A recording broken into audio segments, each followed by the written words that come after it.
하나님께 영광의 박수를 올려드립니다.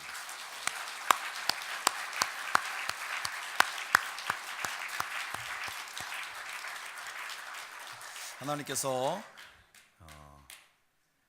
우리의 찬송을 받으시고 우리의 예배를 받으시는 줄 믿습니다. 아마 이번 주에 가장 큰 화두, 그리고 그 가운데 가장 주목되었던 것이 뭘까라고 생각을 해보면 약 5cm 정도 높이의 콘크리트 군사 분계선이죠. 전 세계가 주목을 했습니다. 이게 뭔데 이렇게 오가는 것들이 그렇게 부자연스러웠을까? 그리고 또 그걸 굉장히 드라마틱하게 연출했던 장면들이 두고두고 일반 공중파를 통해서 또 인터넷을 통해서 지금도 계속 보여지고 있습니다. 그러니까 분명히 앞에 있는 막혀 있는 게 아닌 것 같은데 실질적으로 막혀 있었던 것이죠. 우리가 뭔가 좀 자유롭지 못하다라고 얘기할 때 제일 많이 쓰는 표현이 옛날식 표현입니다만은 영어의 몸, 영어를 잘한다는 뜻이 아니고 감옥에 갇혀 있다는 뜻이죠. 그러니까 내 마음대로 못하는 환경. 성경에도 그런 사람들이 많이 나옵니다. 요셉 같은 사람이 또 대표적이죠. 억울하게 누명 쓰고 감옥 갑니다. 물론 거기에서는 그 안에서 간수장이 모든 걸 요셉에게 맡겼다고 얘기하고 있지만 그래봐야 감옥 아니죠. 그런가 하면 신약 성경 가운데에서는 바울과 실라의 예가 또 대표적입니다. 감옥에 갇혔었죠. 물론 찬송하는 중에 옥문이 열렸고 이제는 스스로 그 발로 나가기 이전에 그 간수와 그의 집을 구원케 하는 일들 속에 쓰임받는 장면이 또 거기에 나와 있습니다. 그런가 하면 우리가 잘 아는 바울이 사실은 로마 감옥이라고 표현됩니다만 우리나라의 어떤 표현으로 보면 그 연금이 되어 있습니다. 가택연금. 그러니까 분명한 건 본인이 자유롭게 돌아다닐 수 없는 환경 가운데 있었는데 오히려 그 가운데서 많은 이들이 그를 방문하고 찾아오는 과정들 속에 복음이 전파되어지는 장면들, 이런 데에 이 감옥이 많이 나옵니다. 그런데 제가 말씀드리는 그 모든 성경의 장면들은 분명히 외형적으로는 다 갇혀 있는 것 같았는데 그들을 가둘 수 없었습니다. 왜 그러냐 하면 요셉은 하나님과 함께 했기 때문이고, 그 함께 한다라고 하는 것을 그곳에서 너무 생생하게 느낀 거예요. 결국은 그 가운데에서 어떤 분이 그런 표현 하더라고요. 보디발의 집에서는 재무관리에 대한 것들을 공부하고, 그리고 감옥에서는 인사관리에 대한 부분들을 공부한 다음에 그 다음에 총리가 됐다. 해석이 좀 기가 막히죠. 그러니까 분명한 건 하나님이 함께 하셨기 때문에 비록 갇혀 있는 것 같았지만 그 가운데에서 또 만남이 이루어지고, 그가 애굽의 한 사람의 총리라고 하는 단순한 신분적인 변화가 아니라 그때 당시에 고대 근동에 하나님의 역사하심을 통하여서 배고픔의 문제를 해결하고, 그리고 자신의 그 가족들이죠, 야곱과 함께한 모든 이들을 애굽으로 불러서 처음에는 한 70명 정도로 시작되어졌던 이들이 이스라엘을 민족을 이루는 과정 속에 쓰임받는 그런 놀라운 역사가 바로 그 감옥에서부터 또 시작이 된다라는 것입니다. 바울과 실라는 여러분들 아시는 것처럼 찬송 부르니까 옥문이 열렸잖아요. 그리고 그 가운데 반드시 빠지지 않았던 건 역시 기도하는 것이었습니다. 기도하며 찬송했더니 옥문이 열렸고, 겁에 질려 있었던 간수와 또 그 간수의 가족들까지도 그 순간 그와 그의 집이 구원을 받는 놀라운 역사가 일어납니다. 우리가 여기에서 아주 중요한 포인트가 있는데 뭐냐면, 외형적으로 제도적으로 또 우리가 느끼기에도 자유롭지 못한 환경, 감옥이라고 하는 극한 환경 속에서도 그 가운데 하나님의 임재하심이 확신되어지고, 또 그 하나님께 믿음으로 기도하는 삶, 그게 고스란히 반영되어져 있었던 우리의 믿음의 선배들의 흔적들은 뭐냐면 감옥이 아니었던 거예요. 하나님의 역사하심의 현장이었던 거예요. 결코 막아놓을 수 있는 것들이 아니었다라고 하는 것을 말씀하는 거예요. 왜 이 말씀을 여러분들에게 드리느냐? 우리가 지금 마음껏 돌아다니기 때문에 자유로운 것이 아니다라는 거죠. 우리는 많은 부분들 속에 환경적인 영향을 받으면서 자유로운 것 같지만 자유롭지 못한 삶을 살고 있어요. 그런데 오히려 갇혀있는 것 같지만 자유로울 수 있는 이러한 인생들은 그 안에 뭐가 있느냐 하면 하나님이 계시고, 예수 그리스도가 능력의 주로 역사하시고 성령께서 그 가운데 강력하게 임하심으로 믿음의 기도를 통하여서 현재형의 하나님의 역사를 볼 수 있는 사람들이 되었다라는 것이죠. 그럼 바꿔 말하면 지금 이 시대에 우리에게서 진짜 신앙의 위기는 뭐냐 하면 기도가 점점 사라지고 약해지는 거예요. 교회 오니까 기도한다? 아니죠. 성경은 그 기도에 대하여서 예수님을 통해서도 말씀하시고 우리의 모든 믿음의 선배들을 통하여서 너무나도 생생하게 간증하는 것이 기도는 행위가 아니다. 기도는 하나님과의 밀접한 교제이고 하나님의 역사를 가능케 하는 하늘의 문을 여는 우리가 흔히들 기적이라고 얘기하는 것들의 출발이 기도로부터 시작되어진다라는 거예요. 오늘 우리가 읽은 말씀 그래요, 맞아요. 여긴 또 술 취한 기도, 그러면 또 대명사인 한나가 등장을 합니다. 왜 술 취한 기도냐? 얼마나 하나님 앞에 울며 기도를 했는지 옆에서 듣고 있던 엘리가 야, 어떻게 하나님의 전에 와서 술주정을 하냐, 나가! 막 그랬단 말이에요. 또 나가가 어디 있는지 성경에서 찾아보지 마시고, 그러니까 정황상 그랬다는 얘기예요. 정황상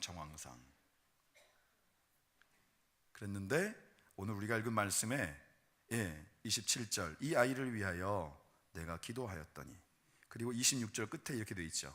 당신의 사심으로 맹세하나이다. 나는 여기서 내 주 당신 곁에 서서 여호와께 무엇하던 여자라? 기도하던 여자라.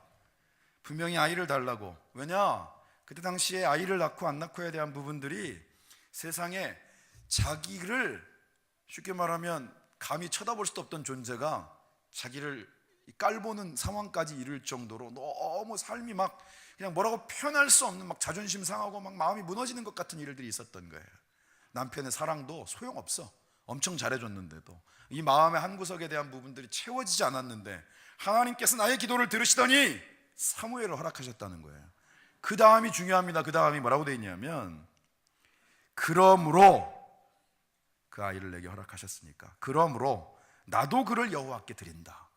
여러분 이게 쉬운 것 같지만 너무 짧은 표현인데 이게 굉장히 어려운 겁니다. 기도할 때는 뭐라 그랬어요? 하나님께서 내게 허락하신 아이입니다. 내게 이 아이를 허락하시면 하나님의 뜻대로 키우겠습니다. 그렇게 기도한 거죠. 그런데 여러분 그렇게 기도했다고 해서 실제로 그렇게 드릴 수 있는 사람들이 많지 않습니다. 왜냐? 소중하잖아요. 막 내가 더 많이 감싸고 싶고 내가 더 아껴주고 싶은 마음들이 더 크죠. 하나님 앞에 조금만 잘하면 바로 하나님 앞에 그냥 하나님의 전에 하나님의 사랑으로 드리겠습니다. 이러한 표현들이 여기는 한 줄도 채 안 되는 그런 표현으로 나와 있지만 결코 쉬운 일이 아니라는 겁니다. 그런데 여러분 이게 왜 가능하냐? 한나는 나의 기도에 응답하시는 하나님을 경험했기 때문이에요. 그러니까 기도라고 하는 말은 외행위가 아니냐? 하나님에 대한 온전한 신뢰가 없으면 기도를 할 수 없어요. 기도를 하긴 하지만 지속할 수 없어요. 그러니까 기도는 이퀄 바꿔서 믿음에 대한 가장 확실한 표현인 거예요. 우리가 어떤 기도의 제목을 가지고 어떤 기간들을 가지고 계속해서 기도할 때 가장 확실한 기도 응답은 뭐냐면 그 기간이 끝났어도 마음 가운데 낙심함이 아니라 하나님이 응답하심을 믿고 끝까지 기도할 수 있는 것, 이게 진짜 기도의 응답인 줄 믿습니다. 이번에 박순현 전사님 집회 오셨을 때 그걸 가장 확실하게 보여주신 거예요. 그랬더니 최종 결론이 뭐예요? 하나님은 기도하면 100% 응답하신다. 그러면 기도가 지금 줄어들고 기도가 사라지는 게 왜 신앙의 위기냐? 결코 다른 것으로는 하나님의 존재감, 우리의 삶에 살아 역사하신 하나님에 대한 것들을, 이 시대의 기적, 뭐 드라마 제목 중에 우리가 만난 기적 뭐 이런 게 있던데, 이 시대의 기적이라는 단어는 그냥 SF나 뭐 이런 데서 드라마의 소재로나 등장하는 것이지 성경에 말씀하는 것처럼 하나님의 역사하심의 흔적이라는 것이 결코 나와는 무관한 것들이 되는 지극히 형식적인 건조하기 그지없는 신앙생활을 계속하게 된다는 거예요.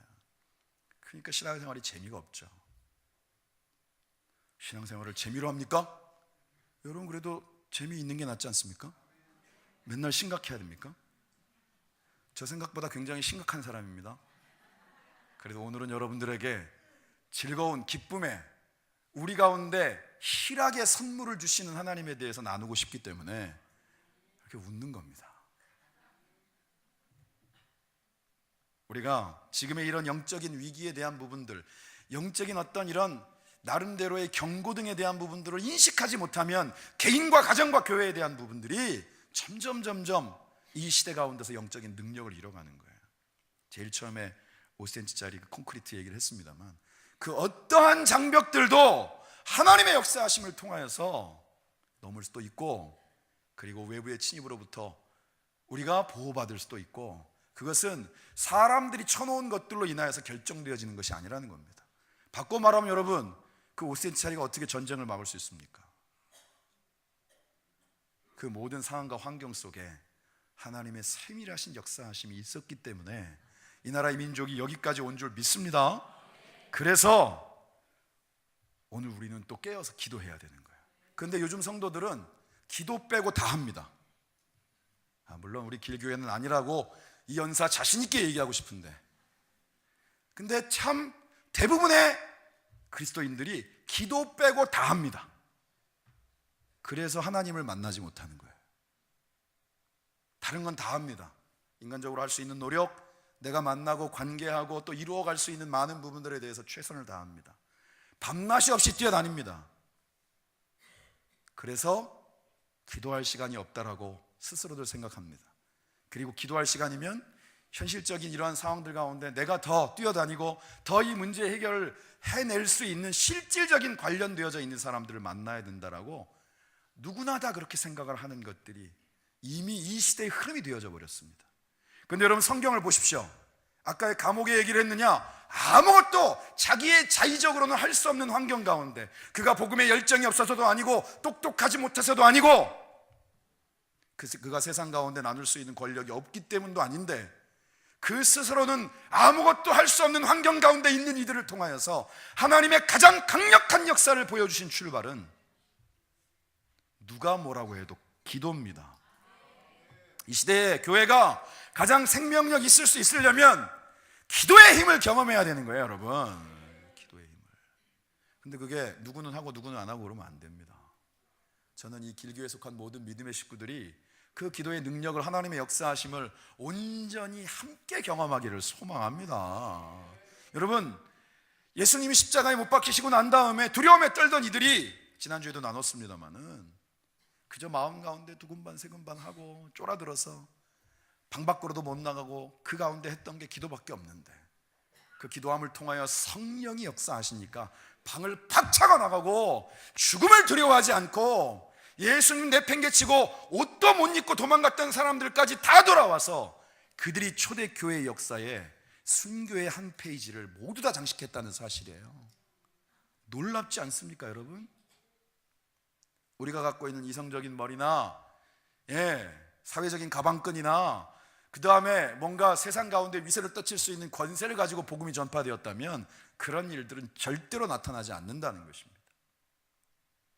그래서 우리 길교회는 기도만 빼고 다 하는 교회가 아니라, 다른 건 못해도 기도만큼은 야뽕강가에서 하나님의 보낸 천사를 향하여서 그 바짓가랭이를 붙잡고 나를 향하여 축복할 때까지는 절대로 놓지 않겠다라고 메어 달리며, 비록 다리는 쩔뚝거렸지만 하나님의 함께 하심에 대한 확신 속에서 그 웃음으로 동토오는 새벽을 맞이했던 야곱과 같은 체험들이 우리 길교에 속한 모든 믿음의 식구들 가운데 있기를 주님의 이름으로 축원합니다. 그러면 역사가 나타나는 거예요. 그게 삶을 변화시키는 거예요, 여러분. 그래서 그런 삶의 경험들이 만날 때마다 나누어지는 그런 벅찬 감격과 은혜가 있기를 주님의 이름으로 축원합니다. 기도하면 하나님하고 마음이 통합니다. 이번에 제가 그런 표현을 한번 썼는데, 이번에 집회 중에 강사님이 그런 얘기 했잖아요. 여러분, 왜 기도할 때 눈을 감는 줄 아십니까? 나를 보게 하신다는 거예요. 보다 더 정확하게 얘기하면 기도하는 것은 하나님이 나를 향하여서 주시는 음성을 온전히 귀를 열어 들을 수 있는 출발이 되어지는 것입니다. 하나님의 음성이 들려야 기도할 거 아니에요, 여러분.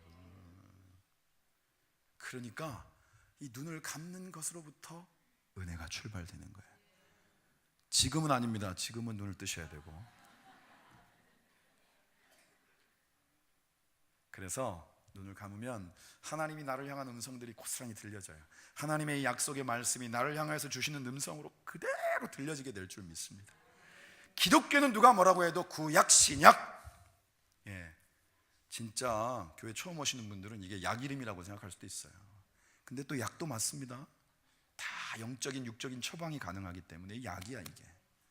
그런데 기독교는 하나님의 약속의 말씀이 없이는 결코 아무것도 얘기할 수 없는 거예요. 그러니까 그 약속의 말씀이 나를 향하고 있고 내게 주시는 음성이다라는 게 믿어지면, 우리가 아까 말씀 속에서 봤던 한나와도 같은 결단들은 우리를 통하여서도 가장 자연스러운 것이 될 줄 믿습니다. 하나님 앞에 드릴 수 있는 것이 가장 복된 것이다. 왜 그 인생이, 저도 이번에 100일 작정하면서 거기에 기도 제목 가운데 제 자녀를 향해서 그런 기도 제목을 썼습니다. 하나님을 향하여서 평생 드려질 수 있다면 그것이 얼마나 복된 것인가. 그런데 그게 정말 오롯이 제 진심으로부터 이루어지는 기도 제목이기를 더 간절히 기도하고 있습니다. 약속의 말씀이 들리면 그 인생이 바뀌는 거예요, 여러분. 이사야 41장 10절의 말씀, 두려워 말라 내가 너와 함께함이라. 여러분, 이 음성이 여러분들을 향하여 들려지기를 소망합니다. 놀라지 말라 내가 너와 함께함이라. 내가 너를 붙들리라. 내가 너를 굳세게 하리라. 나의 의로운 오른손으로 너를 꽉 붙들리라. 여러분, 이 말씀이 들려져야 여러분 힘이 나지. 딴 말씀 들려져 가지고 교회 와서 예배드리고 난 다음에 힘이 나겠습니까? 누가 그런 얘기를 해요? 설교가 끝나고 나면 예화만 남는다는데, 여러분 절대 그래서는 안 됩니다. 그 영적인 싸움을 이기십시오. 반드시 말씀이 남아야 돼요, 말씀이. 그래서 자녀를 양육할 때도 말씀이 들려줘야 됩니다. 욥기서의 말씀, 23장 10절 한번 같이 읽어볼까요? 시작. 그러나 내가 가는 길을 그가 아시나니 그가 나를 단련하신 후에는 내가 순금같이 되어 나오리라. 아멘. 아이들을 키우면서 야 너는 곱게 커야 돼, 너는 무조건 아무튼 고생하지 말아야 돼. 여러분, 이렇게 키우는 것이 현실적입니까? 때로는 문제도 있다. 때로는 어려움도 있다. 때로는 너 스스로가 어떻게 해갈 수 없는 굉장히 난감한 상황 가운데 처할 때도 있다. 그런데 네 가운데는 주님이 함께 하신다. 한결같은 은혜로 너와 함께 하신다. 그 모든 과정들을 합하여 하나님이 선을 이루실 것이고, 그리고 여기 말씀 표현처럼 정금같이 내 가운데 있는 모든 이물질들이 거두어지고 하나님이 나를 오롯이 사용하실 수 있는 정말로 광채나는 순금처럼 결국은 네가 세워지게 될 것이다. 이 약속의 말씀에 근거하여서 그 음성이 들려져야 될 줄 믿습니다. 그게 진짜 교육이에요. 그 누구도 여러분 결혼할 때, 요즘은 그런 얘기 잘 안 합니다. 현실감 있다고. 손에 물 한 방울 안 묻힌다. 그게 현실적으로 가능합니까? 고무장갑 끼면 된다는데, 제가 해보니까 고무장갑 껴도 물은 묻습니다. 그런 어처구니 없는 얘기들을 통하여서 서로의 마음들을 위로하는 게 아니라, 문제의 현장이 하나님의 역사의 현장이 되면 인생의 모든 순간들이 하나님 안에서 너무 복된 것인 거예요. 하나님의 뜻대로 부르심을 입은 자들에게 나타나는 것이 뭡니까? 하나님이 계신 것, 그가 우리를 향하여서 상 주시는 분이시다라는 사실을 믿는 것이라고 했어요. 여러분, 그게 믿어져야 기도할 거 아닙니까? 하나님, 지금 내 삶의 과정 속에는 좀 힘들고 어려운 부분들이 솔직히 있습니다. 그런데 하나님이 내 가운데 약속하신 대로 하나님은 분명히 하나님이시고 천지의 주제이시고 무엇이든 하실 수 있는 분이니까, 이 모든 과정들을 통하여서 결국은 하나님이 나를 향하여 준비되어져 있는 멸류관과 그 상을, 그 약속의 땅을 우리로 하여금 밟게 하시고 얻게 하시고 누리게 하실 것들을 믿습니다. 이래야 기도를 지속할 수 있는 거잖아요. 그래서 기도를 지속하려면 주의 음성이 들려야 되는 것입니다. 하나님은 우리를 향하여서 한결같은 사랑을 말씀하십니다. 로마서 8장, 여러분 처음에는 굉장히 막 건조하게 읽다가도 로마서 8장을 여러 번 읽다 보면 갑자기 울컥울컥 할 때가 있습니다. 어떤 장면이냐? 35절부터 한번 볼까요? 같이 읽어보겠습니다. 시작. 누가 우리를 그리스도의 사랑에서 끊으리요? 환난이나 곤고나 박해나 기근이나 적신이나 위험이나 칼이라. 36절 기록된 바 우리가 종일 주를 위하여 죽임을 당하게 되며 도살당할 양같이 여김을 받았나이다 함과 같으니라. 37절 그러나 이 모든 일에 우리를 사랑하시는 이로 말미암아 우리가 넉넉히 이기느니라. 38절 같이 읽겠습니다. 시작. 내가 확신하노니 사망이나 생명이나 천사들이나 권세자들이나 현재일이나 장래일이나 능력이나 39절 높음이나 깊음이나 다른 어떤 피조물이라도 우리를 우리 주 그리스도 예수 안에 있는 하나님의 사랑에서 결코 끊을 수 없으리라. 아멘. 그럼 이게 믿어져야죠. 하나님의 한결같은 사랑. 왜 같이 이 자리에서 예배드리는 이 어린 친구들이 엄마를 부르며 갈망합니까? 엄마의 품에는 한결같은 그 느낌이 있기 때문인 거예요. 다른 어떤 것보다 그것이 가장 마음속에 평안함이 되기 때문에 천하 없이 잘생긴 오빠가 안아줘도 엄마를 찾는 것입니다. 우리가 하나님의 사랑에 대한 확신을 갖는 것, 어떤 상황 환경 가운데서도 어떤 문제 가운데서도 나를 품에 안으시고 그 사랑 가운데 끝까지 나와 함께 하신 하나님이 확신되어지면 뭐라 그랬어요? 넉넉히 이기느니라. 그러니까 대충 막 이번에 표현 중에 당회장 목사님도 그러셨다고 그러는데 자꾸 귀에 계속 쟁쟁하게 남는 게 깔딱고기였단 말이에요. 대충 깔딱깔딱 하면서 남는 게 아니고 넉넉히 이기느니라. 넉넉히. 그러한 은혜가 저와 여러분들 가운데 있기를 소망합니다. 그래서 우리가 하나님을 말씀을 통하여서 믿고 신앙한다라고 하는 것은 우리의 삶의 모든 순간들, 내 결합한 모든 것들이 선물이다라는 것들을 확신하게 되는 거예요. 제가 전도서의 말씀을 나누면서 이제 이 구절을 함께 했었는데 전도서 5장 18절 19절 한번 읽어볼까요? 시작. 사람이 하나님께서 그에게 주신 바 그 일평생에 먹고 마시며 해 아래에 사는 모든 수고 중에서 낙을 보는 것이 선하고 아름다움을 내가 보았나니 그것이 그의 몫이로다. 19절이요. 또한 어떤 사람에게든지 하나님이 재물과 부요를 그에게 주사 능히 누리게 하시며 제 몫을 받아 수고함으로 즐거워하게 하신 것은 하나님의 선물이라. 아멘. 여러분, 우리가 너무나도 당연하게 생각하는 것들, 먹고 마시고 공기를 호흡하고 물 마시고 하는 것들을 너무 단순하게 생각하면 안 된다는 거예요. 이거는 막 쾌락 가운데서 부어라 마셔라를 얘기하는 게 아닙니다. 여러분, 공기, 여러분들이 아무리 숨을 깊게 참고 기네스북 소유자여도 기록 보유자여도 기본적으로 3분 이상이면 거의 치사 직전에 오는 겁니다. 근데 그 순간이 되어서야 공기의 소중함을 아는 거예요. 요즘 저희가 제일 많이 듣는 말이 물 많이 마셔라. 물이 생명이다. 그런데도 물을 안 마셔요. 왜? 너무 흔하기 때문이에요. 그리고 뭐 자기들 나름대로 이유들은 많이 했는데 안 마셔. 그게 아무리 좋다고 해도 안 마셔요. 그래서 누군가는 사명을 가지고 물 마시라고 꼭 외칠 수밖에 없는 겁니다. 근데 그런 것들이 너무 많은 거예요. 어떤 심리학자가 이게 사실 근데 그 사람 얘기가 아니고 보편적인 그런 얘기를 하더라고요. 뭐라 그러냐면 기쁨이라고 하는 건 기쁨이 딱 나한테 행복이라고 하는 것에 있어서 기쁨이 한꺼번에 센 걸로 팍 날아들었을 때의 강도가 아니라 기쁨의 빈도, 얼마나 자주 기쁜가라고 하는 것이 사실은 우리의 행복 지수를 결정한다.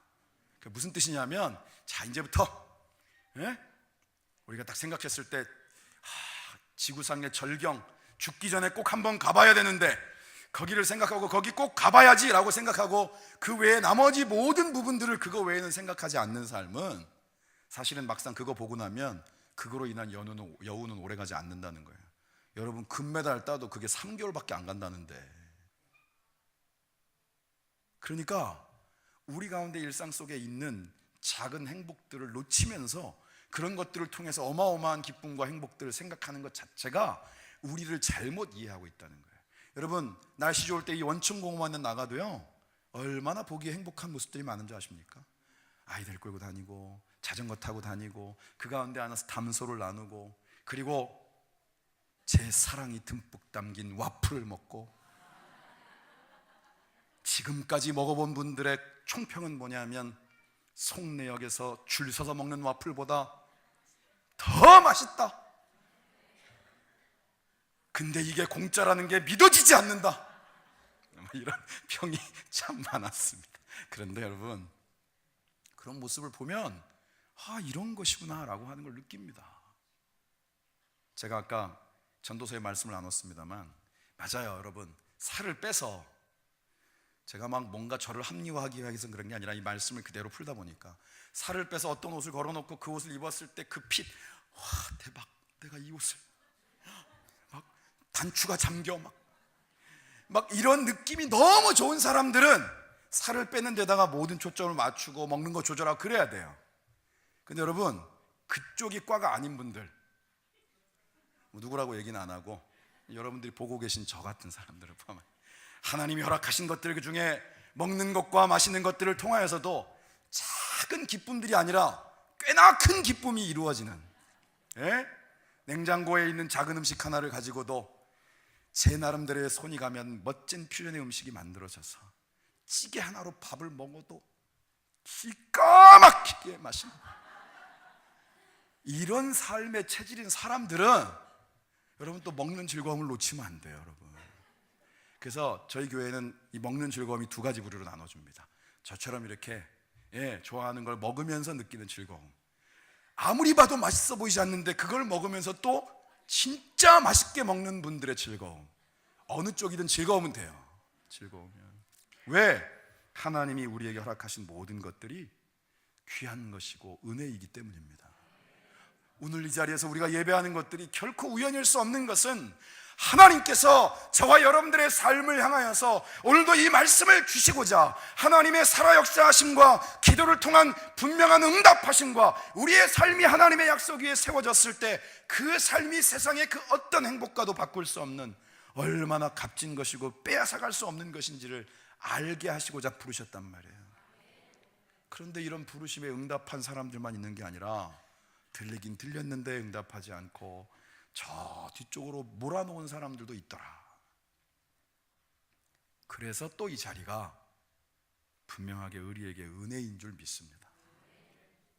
우리가 우리의 생각을 조금만 내려놓고, 많이 내려놓으라 그러면 큰일 날 줄 아니까 어떤 분이 그런 얘기를 해요. 책 중에 어떤 선교사님이 쓰신 책이에요. 꽤 유명한 분인데 책 제목이 내려놓음이었어요. 그래서 그 책이 많이 읽혔거든요. 그랬더니 나중에 이분이 책을 또 썼어요. 더 내려놓음. 내려놓는 거, 여러분 더까지는 안 내려놔도 되니까 조금만, 여러분 내가 나의 삶의 행복이라고 내가 세팅해 놓은 것들을 향하여서 그 끝을 모르고 시간을 알 수 없는, 제가 좋아하는 그 성인 그 우화에 나와 있는 것처럼 그 꼭대기에 무엇이 있는지도 모르고 부지런히 그 정상을 향해서 계속 사람들의 밟고 올라가는 그런 애벌레와도 같은 모습이 아니라, 우리의 삶에 지금은 등껍질이 되고 무겁게만 여겨지는 그 모든 허물을 벗고 나비로 날아오를 수 있는 하나님이 우리를 위해 준비해 놓으신 진짜 하나님의 사랑과 기쁨의 분명한 실체를 말씀을 통하여서 확신하고,